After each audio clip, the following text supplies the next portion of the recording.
Apakah masyarakat Indonesia senang mendukung orang Belanda yang tidak pandai berperang? Saya bertanya-tanya apakah kampanye naturalisasi akan berakhir hanya sementara atau justru akan menjadi lebih kuat.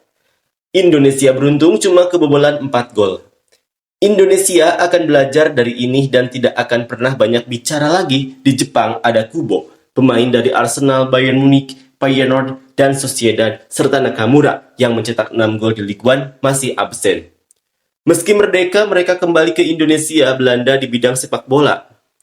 Itu adalah lelucon besar yang berlangsung selama beberapa bulan, seperti mengamankan sejumlah besar pemain naturalisasi dan King Indo.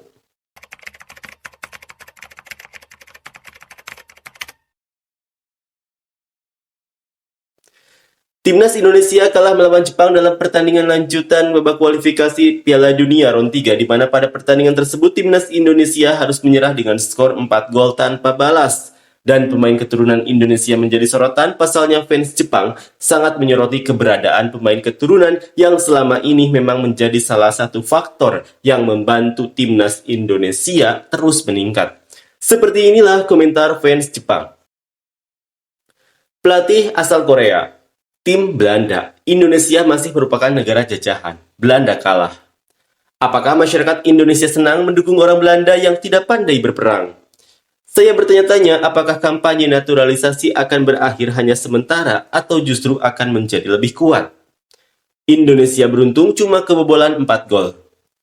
Atlet naturalisasi tidak mempunyai keinginan untuk mewakili negaranya sehingga kurang semangatnya. Saya tidak suka Indonesia, saya tidak membencinya sehingga saya tidak bersemangat atau merasa segar meskipun saya mengalahkan Indonesia. Jika Anda mengalahkan saya di pertandingan berikutnya melawan Tiongkok, itu akan menjadi badai yang menguras otak.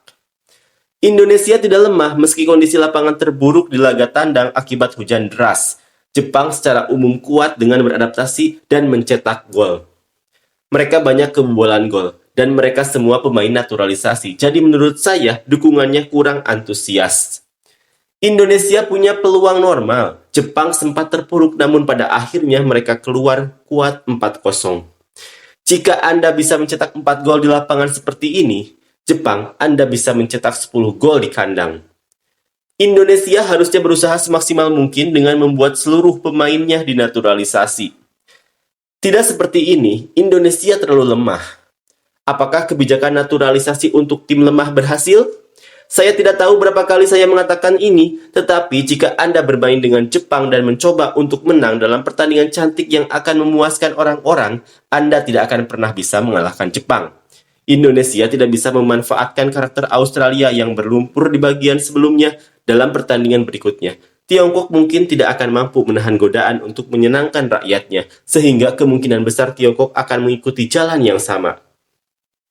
Sejujurnya menurut saya perbedaan skornya tidak terlalu besar. Saya merasa tingkat negara-negara Asia sedang meningkat. Indonesia juga punya banyak pemain bagus.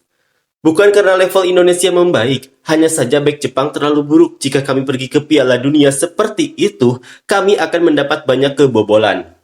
Hasil ini luar biasa mengingat kondisi tanah yang keras, hujan, iklim panas, dan lembab. Ya, pertahanan Indonesia sebanding dengan Bahrain, tapi kualitas serangannya rendah. Jadi saya bisa berharap Jepang menang 3-0 atau lebih sejak awal. Faktanya, Indonesia menjadi satu-satunya negara di grup C yang belum pernah meraih kemenangan, sama lemahnya dengan Cina di grup C, dan saat ini berada di posisi terbawah grup C. Saya bertanya-tanya apakah hal ini menyadarkan warga Indonesia yang telah melakukan kesalahan, memalukan, dan bertindak arogan, sambil berpikir kita bisa mengalahkan Jepang.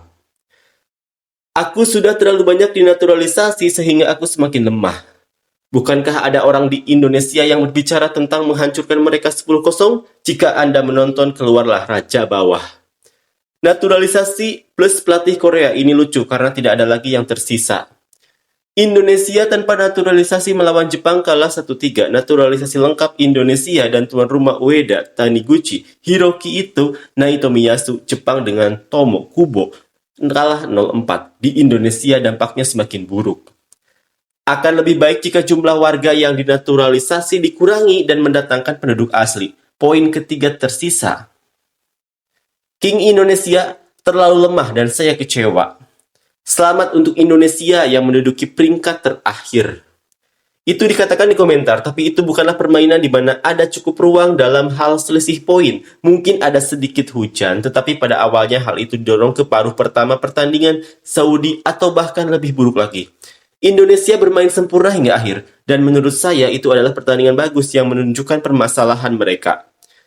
Indonesia akan belajar dari ini dan tidak akan pernah banyak bicara lagi. Di Jepang ada Kubo, pemain dari Arsenal, Bayern Munich, Feyenoord, dan Sociedad, serta Nakamura yang mencetak 6 gol di Ligue 1 masih absen. Meski merdeka, mereka kembali ke Indonesia Belanda di bidang sepak bola. Itu adalah lelucon besar yang berlangsung selama beberapa bulan, seperti mengamankan sejumlah besar pemain naturalisasi dan King Indo.